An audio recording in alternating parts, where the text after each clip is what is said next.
মাশাআল্লাহ, এবার পেঁয়াজের বাম্পার ফলন। আলহামদুলিল্লাহ, সবার খেতেই অনেক সুন্দর পেঁয়াজ হয়েছে।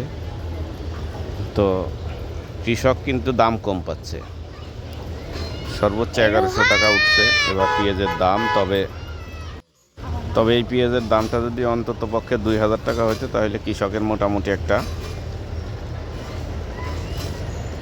ঘরে আসতো। তা না হলে কৃষকের খুবই লস যাবে। যদিও ফলন ভালো হয়েছে কিন্তু দাম একেবারেই কম।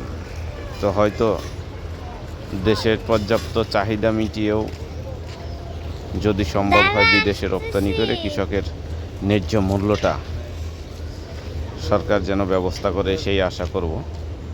তো যেহেতু এবার প্রচুর পরিমাণ পেঁয়াজ হয়েছে, তো আমরা আশা করতেই পারি বিদেশে রপ্তানি করতে।